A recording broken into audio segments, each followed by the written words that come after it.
Have you ever finished watching a movie and thought to yourself, I don't get it?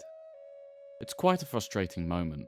Movies are an investment of our time, usually being around 1.5 to 2 hours long, and to feel like you got nothing from it can be very unsatisfying.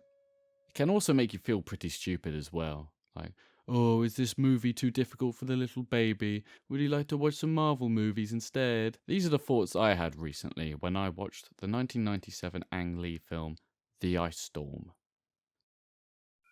Now, to those who know it, The Ice Storm may seem like a weird movie to be tripped up by, and I didn't have any trouble following the movie. I was understanding each scene as it played out. However, I was always waiting for the movie to reveal its hand to me. Eventually it does, but by the time the movie cuts to black and the credits start to roll, the only thought I was left with was, I don't get it. Once that thought subsided, I did what any self-respecting film enjoyer would do. I gave it a 1-star review, called it a bad movie, and moved on. No. Instead, I took a look online for some more analysis, and even just a light skim read of a few reviews opened up the film's meaning to me. All the adults behave like children, and all the children try to behave like adults. It's a takedown of the cliches of the suburbanites behaving badly genre. It's the breakdown of the nuclear family. It's the end of an era and the start of something new. However, these aren't my words. This is Dave from Letterboxd speaking. My experience is always going to be coloured by the fact that it just didn't quite click for me. Now, I like to compare this movie watching experience with another I've had recently. Yo estaba bien por un tiempo, volviendo a sonreír. Luego anoche te vi, tu mano me tocó y el saludo de tu voz.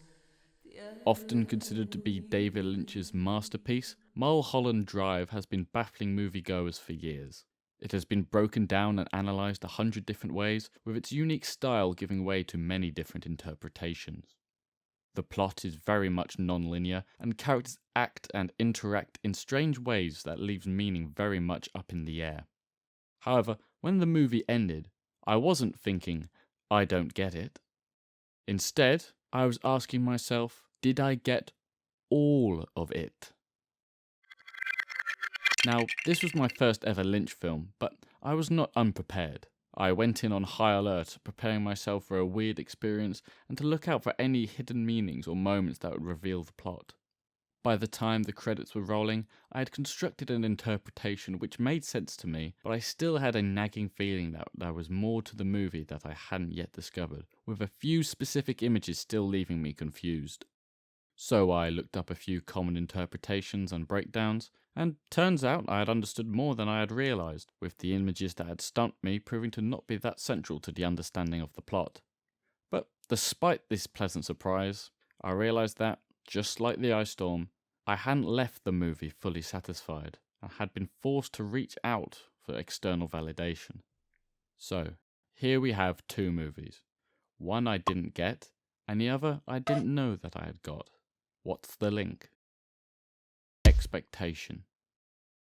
With The Ice Storm, I had zero knowledge of the movie beforehand and went in completely blind, which is the approach I always favour, as I love the feeling of surprise a movie can give you. However, I think it worked to my detriment here, as I was not ready to engage with the meaning of the movie, even though it was not laid out with any deceit or confusion. With Mulholland Drive, whilst I still attempted to go in blind, I had enough context about Lynch as a filmmaker to watch this movie with a different pair of eyes than I normally would, to the point where I was constantly questioning my final understanding of the movie. The lesson I've taken away from these two viewing experiences is this: expectation is a balancing act. Too much of it can ruin your anticipation of a film, whilst too little can make you feel like you're playing catch-up the whole time. But when the balance is just right, that is when your enjoyment of a film can be at its peak, and by the movie's end, you aren't left questioning yourself or your understanding. You are left with only one singular thought: I get it. Subscribe for more. Well, maybe. I promise I plan on uploading more frequently. Just be patient. For now, though, I need to catch the last train as I have a meeting with a cowboy. Ciao.